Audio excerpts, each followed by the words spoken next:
Bapak, Ibu, Saudara sekalian yang dikasihi oleh Tuhan Yesus Kristus. Mari pada pagi hari ini kita bersama-sama beribadah dan kita akan mendengarkan firman Tuhan. Biarlah kita di masa pandemi ini kita tetap tinggal di rumah. Sementara kita berada di rumah, percayalah bahwa Tuhan Yesus Kristus pun memberkati kita.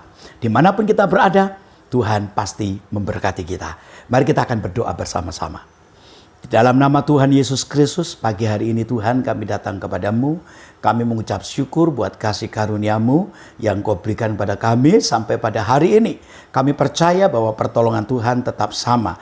Pemeliharaan Tuhan tetap sama. Di masa pandemi COVID-19 ini Tuhan, kami tetap berada dalam perlindungan Tuhan. Terima kasih. Kalau sebentar kami akan belajar mendengarkan firman-Mu. Mari urapi hamba-Mu, urapi kami sekalian yang mendengarkannya. Biar firman Tuhan menjadi berkat buat kami pada pagi hari ini. Di dalam nama Yesus Kristus Tuhan, kami naikkan doa serta pengucapan syukur kami. Haleluya. Amin. Bapak, Ibu, Saudara sekalian yang dikasihi oleh Tuhan, biarlah di masa pandemi sampai saat ini sudah 5 bulan ya kita bersama-sama, namun tetap percaya bahwa pertolongan Tuhan itu tetap berlangsung. Kita akan membaca Alkitab kita, Bapak Ibu yang dikasihi oleh Tuhan. Bagaimana kita menjadi orang-orang Kristen yang tinggal di rumah kita masing-masing. Ya, pada minggu ini kita bersama-sama mendengarkan firman Tuhan. Kita akan membaca dikatakan dalam Matius pasal yang ke-6 ayat yang ke-33. Matius pasal 6 ayat yang ke-33 berkata demikian. Tetapi carilah dahulu kerajaan Allah dan kebenarannya, maka semuanya itu akan ditambahkan kepadamu. Mencari kerajaan Allah. Mencari kerajaan Allah, kita tidak bisa mencari seperti mencari sesuatu yang ada dalam dunia ini. Ya, mencari kita bisa mendapatkan apa yang ada dalam dunia ini. Tidak bisa, Bapak Ibu yang dikasihi Tuhan. Ya, mencari kerajaan Allah, bicara tentang kerajaan Allah di mana Allah ada bersama dengan para malaikatnya, bersama dengan para saleh-saleh Tuhan, bersama dengan orang-orang yang percaya kepada Yesus Kristus Tuhan. Itu yang akan diberikan kepada orang-orang yang mencari kerajaan Allah. Firman Tuhan berkata, kerajaan Allah itu apa? Kerajaan Allah itu bagaimana? Alkitab mengatakan dalam surat Roma 14 ayat yang ke-17, sebab kerajaan Allah bukanlah soal makanan dan minuman, tetapi soal kebenaran, damai sejahtera, sukacita oleh Roh Kudus. Kalau kita mencari kerajaan Allah, kita tidak akan memperoleh dalam dunia ini. Kalau kita mau mencari kerajaan Allah hanya kita peroleh di dalam Yesus Kristus Tuhan. Ya, kerajaan Allah bukan soal makanan dan minuman. Tetapi yang pertama tadi dikatakan bahwa kerajaan Allah itu berbicara atau kita sedang mencari kebenaran. Untuk mencari kebenaran kita tidak akan memperoleh dalam dunia ini. Dunia ini tidak akan pernah ada kebenaran. Ya, di dunia ini tidak akan pernah ada kebenaran. Yang ada adalah hal-hal yang susah dan lain sebagainya. Tapi di tengah-tengah kesusahan, di tengah-tengah masalah-masalah yang membuat kita sedih hati dan lain sebagainya, firman Tuhan berkata, apa yang kita cari pasti kita akan mendapatkannya. Dikatakan dalam Yohanes 17 ayat yang ke-17, kuduskanlah mereka. Ya, Yohanes 17 ayat yang ke-17, kuduskanlah mereka dalam kebenaran. Ya, firman-Mu adalah kebenaran. Untuk kita mencapai atau untuk kita mendapatkan kebenaran, hanya ada di dalam firman Tuhan. Kebenaran tidak akan bisa kita peroleh dalam dunia ini. Dan tidak ada orang yang menjual kebenaran. Ya, orang untuk mencari kebenaran tidak akan pernah ada kalau tidak mendapatkan firman Tuhan. Kalau tidak percaya Yesus Kristus Tuhan. Alkitab mengatakan dalam Yohanes 14 ayat yang ke-6 berkata, kata Yesus kepada mereka, kepadanya, kepada murid-muridnya, akulah jalan dan kebenaran dan hidup. Tidak ada seorang pun datang kepada Bapa kalau tidak melalui aku. Jelas, Yesus Kristus adalah kebenaran itu. Yesus Kristus itu adalah jalan itu. Yesus Kristus adalah kehidupan. Tidak seorang pun bisa memperoleh kebenaran jika mereka tidak menerima Yesus Kristus atau Sang Isa Al-Masih itu. Yesus Kristus berkata, akulah jalan untuk mencapai kebenaran melalui Yesus Kristus. Akulah jalan dan kebenaran. Ya, akulah jalan dan kebenaran dan hidup. Tidak ada seorang pun yang dapat datang kepada Bapa kalau tidak melalui aku. Iman kepada Kristus Yesus itu penting. Kalau kita mencari kebenaran, carilah Yesus. Oh, aku udah bertahun-tahun udah percaya kepada Kristus. Ya, kalau engkau bertahun-tahun sudah percaya kepada Kristus, hiduplah dalam kebenaran. Firman Tuhan berkata, kalau kita hidup dalam kebenaran, yang pertama kita percaya Yesus. Mutlak. Kedua, kita akan mendapatkan kebenaran. Karena kebenaran itu adalah Yesus itu sendiri. Dan yang ketiga, kita akan mendapatkan kehidupan. Kalau kita percaya Yesus, kalau kita menerima Yesus, maka Yesus akan memberikan kebenaran. Maka kebenaran menjadi milik kita. Hidup kita adalah hidup yang benar. Pikiran kita menjadi pikiran yang benar. Hati kita adalah hati yang benar. Tingkah laku kita adalah tingkah laku yang benar. Bapak, Ibu, Saudara sekalian yang dikasihi oleh Tuhan. Maka dengan demikian, hidup kita itu bukan hidup karena kekuatan kita sendiri. Tetapi hidup karena iman kepada Kristus Yesus. Sebab karena kasih karunia, kamu diselamatkan oleh iman. Itu bukan hasil usahamu, tetapi pemberian Allah. Itu terdapat dalam Efesus 2 ayat yang ke-8.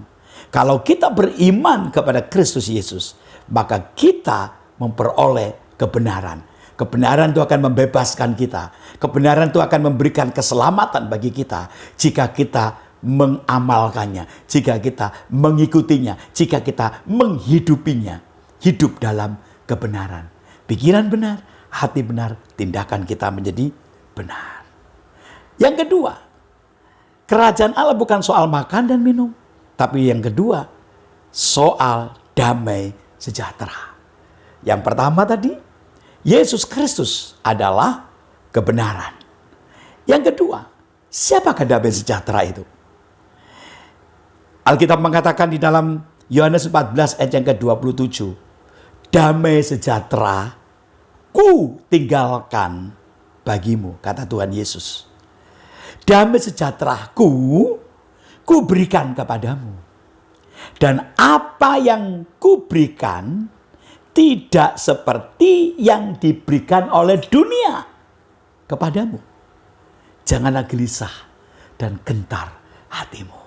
Pada masa pandemi ini, Bapak Ibu, kalau kita sudah memperoleh Yesus Kristus, kalau kita sudah percaya Yesus Kristus, jangan takut, jangan khawatir. Sekalipun ada mir-miran dalam hidup ini, ya, ada hal-hal yang membuat kita nggak enak begitu ya dalam pekerjaan dan lain sebagainya. Apalagi 5 bulan kita tidak ada yang tidak bekerja. Maaf ya, ada yang di PHK dari pekerjaan dan lain sebagainya. Tetapi jika kita percaya Yesus Kristus Tuhan, maka Tuhan itu akan memberikan damai sejahteranya. Apa toh damai sejahtera itu? Damai sejahtera itu hidup yang dipulihkan kembali.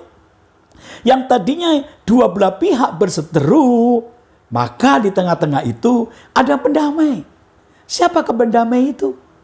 Pendamai itu tidak lain adalah Yesus Kristus Tuhan. Yang kita telah terima menjadi Tuhan dan Juru Selamat kita secara pribadi. Dia menjadi tengah-tengah antara Allah dengan manusia. Yang tadinya kita berseteru oleh karena Adam. Karena ketidaktaatan kita. Tetapi oleh karena Yesus Kristus Tuhan yang ada di tengah-tengahnya, dia menjadi penghubung antara Allah dengan manusia. Itulah sebabnya dikatakan di dalam Efesus pasal 2 ayat yang ke-14 dan ayat yang ke-15 berkata, karena dialah damai sejahtera kita yang telah mempersatukan kedua pihak, yang telah merobohkan tembok pemisah, yaitu perseteruan. Untuk memperoleh damai sejahtera, kita mesti mendapatkan pendamaian. Dan pendamaian tidak ada di dalam nama lain, pendamaian hanya ada di dalam Yesus Kristus Tuhan. Jadi Bapak Ibu, kebenaran tadi adalah Yesus Kristus Tuhan. Dan damai sejahtera itu adalah Yesus Kristus Tuhan. Ayat yang ke-15 dikatakan, Efesus 2 ayat yang ke-15, sebab dengan matinya sebagai manusia, Ia Tuhan telah membatalkan hukum Taurat dengan segala perintah dan ketentuannya untuk menciptakan keduanya menjadi satu manusia baru di dalam dirinya, dalam diri Yesus. Dan dengan itu mengadakan damai sejahtera.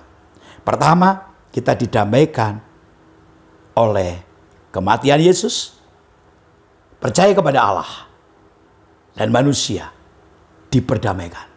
Yang kedua, pendamaian antara keturunan Abraham, orang Israel asli, dan percaya kepada Kristus. Kita adalah keturunan Israel. Di dalam dirinya, maka tadinya kita adalah orang-orang yang berseteru, tadinya adalah orang-orang yang bukan saudara, tetapi di dalam Yesus Kristus, maka kita memperoleh pendamaian itu sendiri. Jadi hidup yang dipulihkan oleh Allah. Bapak Ibu Saudara sekalian yang kasih Tuhan, sekarang yang ketiga, bahwa kerajaan Allah bukan soal makanan, bukan soal minuman, tetapi soal sukacita oleh Roh Kudus.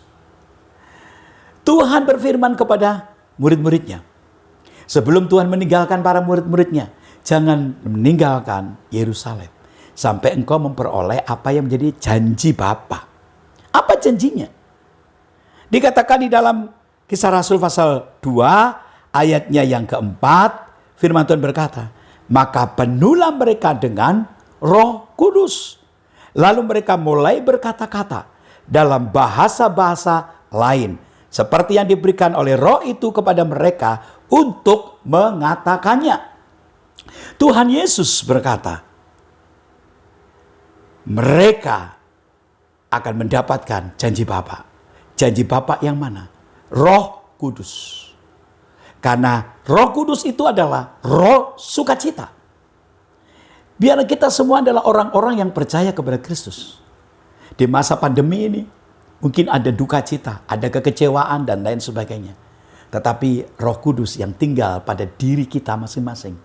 Roh itu yang akan memberikan sukacita. Dan dikatakan dalam Yohanes 3 ayat yang ke-29 berkata apa? Yang mempelai perempuan ialah mempelai laki-laki. Kita dijadikan mempelai perempuan-perempuan. Ya. Di hadapan Tuhan, semua manusia. Ya, bukan secara fisik saya berbicara, tetapi secara ilahi. Satu hubungan antara pencipta dengan ciptaannya. Dikatakan, tetapi sahabat mempelai laki-laki yang berdiri dekat dia dan yang mendengarkannya sangat bersuka cita mendengar suara mempelai laki-laki itu. Itulah sukacitaku, dan sekarang sukacitaku itu penuh. Tuhan ingin biar kita di masa pandemik ini, biar kita tetap tinggal dekat dengan Tuhan. Dan oleh Roh Kudusnya, Roh Kudus itu membawa kita supaya kita berjalan sesuai dengan keinginan Bapa Surgawi. Dengan demikian maka sukacita yang diberikan Tuhan kepada kita itu akan menjadi penuh, karena sukacitanya berbeda dengan sukacita yang diberikan oleh dunia ini. Ya. Yohanes 15 ayat 11. Semuanya itu kukatakan kepadamu supaya sukacitaku ada di dalam kamu dan sukacitamu menjadi penuh. Sukacita kita adalah sukacita surgawi. Sukacita kita, sukacita Roh Kudus. Ya, pertama kita memperoleh kebenaran. Pertama kita percaya Yesus Kristus. Kita diberi kebenaran. Hidup kita jadi benar. Ada pengubahan dalam hidup ini. Damai sejahtera Allah berikan melalui Yesus Kristus Tuhan. Dan yang ketiga, sukacitanya. Satu kali kita akan bertemu bersama-sama di dalam surga yang mulia. Kita menanti-nantikan pengharapan kita kepada Kristus. Kalau Yesus akan segera datang dan Dia akan membawa kita semuanya. Biar damai sejahtera dan sukacita daripada Roh Kudus itu menjadi bagian kita. Amin. Kita berdoa. Tuhan Yesus, terima kasih pada pagi hari ini karena firman-Mu jelas mengatakan biar kami menjadi orang-orang Kristen yang penuh dengan kebenaran, damai sejahtera, dan sukacita. Itu yang Kau kehendaki Tuhan. Terima kasih memberkati anak-anak-Mu yang bekerja, yang ada di rumah, dimanapun kami berada, Tuhan memberkati. Terima kasih Tuhan. Sekarang Bapak Ibu Saudara sekalian dikasih oleh Tuhan, pulanglah engkau dengan berkat damai sejahtera, anugerah dan sukacita daripada Roh Kudus menyertai-Mu sekarang, besok, bahkan sampai selama-lamanya. Dalam nama Tuhan Yesus Kristus. Haleluya. Mari yang percaya katakan amin. Puji nama Tuhan, Tuhan Yesus memberkati.